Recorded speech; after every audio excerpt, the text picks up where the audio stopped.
అందరికీ నమస్కారం। ఏపీలో జిల్లాల వారీగా రేషన్ కార్డుల పంపిణీ ఫ్రెండ్స్, దీనికి సంబంధించి వీడియోలోకి వెళ్ళి పూర్తి వివరాలు అయితే తెలుసుకుందాం।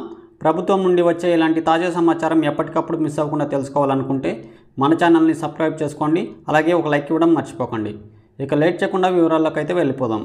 ఏపీలో రాష్ట్ర వ్యాప్తంగా కొత్త రేషన్ కార్డుల కోసం ఎదురుచూస్తున్న వారికి ప్రభుత్వం ఇవాళ గుడ్ న్యూస్ చెప్పింది। గతంలో ప్రకటించినట్లుగానే ఈ నెల 25వ తేదీ నుంచి రాష్ట్రంలో కొత్త రేషన్ కార్డుల జారీ ప్రారంభమవుతుంది। తొలిసారి రాష్ట్రంలో రేషన్ కోసం స్మార్ట్ కార్డుల్ని విడుదల చేస్తున్నారు। ఈ నేపథ్యంలో ప్రభుత్వం ఎలాంటి ఇబ్బందులు రాకుండా ఈ ప్రక్రియ సాఫీగా పూర్తి చేసేందుకు వీలుగా రాష్ట్రమంతా ఒకేసారి కాకుండా జిల్లాల వారీగా రేషన్ కార్డులను విడుదల చేయబోతుంది। ప్రభుత్వం విడుదల చేసిన షెడ్యూల్ ప్రకారం తొలి విడతలో విజయనగరం, ఎన్టీఆర్, తిరుపతి, విశాఖపట్నం, నెల్లూరు, శ్రీకాకుళం, తూర్పుగోదావరి, పశ్చిమ గోదావరి, కృష్ణా జిల్లాల్లో ఈ నెల 25 నుంచి రేషన్ కార్డుల జారీ ప్రారంభించబోతున్నారు।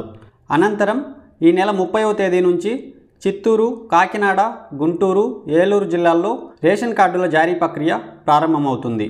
ఆ తర్వాత వచ్చే నెల 6వ తేదీ నుంచి అనంతపురం, అల్లూరి సీతారామరాజు, పార్వతీపురం మన్యం, అంబేద్కర్ కోనసీమ, అనకాపల్లి జిల్లాల్లో రేషన్ కార్డుల జారీ ప్రక్రియ ప్రారంభమవుతుంది।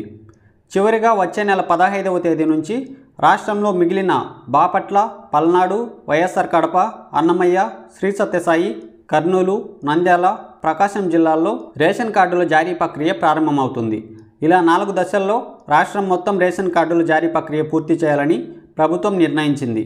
రాష్ట్రంలో గతేడాది అధికారంలోకి వచ్చిన కూటమి సర్కార్ రేషన్ కార్డుల జారీలో అంతకంతకు ఆలస్యం చేస్తూ వచ్చింది। దీనికి కారణం ఈకేవైసీ పూర్తి కాకపోవడం, అనర్హుల తొలగింపు వంటి కారణాలున్నాయి। వీటిని సరిచేస్తూ ఇప్పటికీ కార్డుల జారీకి సిద్ధమవుతుంది। ఈసారి ఈ కార్డుల ద్వారా రేషన్ పక్కదారి పట్టకుండా ఉండటం కోసం పలు జాగ్రత్తలు తీసుకుంటుంది। అందుకే ఇందులో క్యూఆర్ కోడ్ను నిక్షిప్తం చేస్తుంది। ఈ స్మార్ట్ కార్డుల్ని డూప్లికేట్ చేయడం కానీ అక్రమాలకు వాడుకోవడం కానీ జరగదని ప్రభుత్వం చెబుతుంది। ఈ నేపథ్యంలో కొత్త కార్డులపై రేషన్దారుల్లోనూ ఆసక్తి నెలకొంది।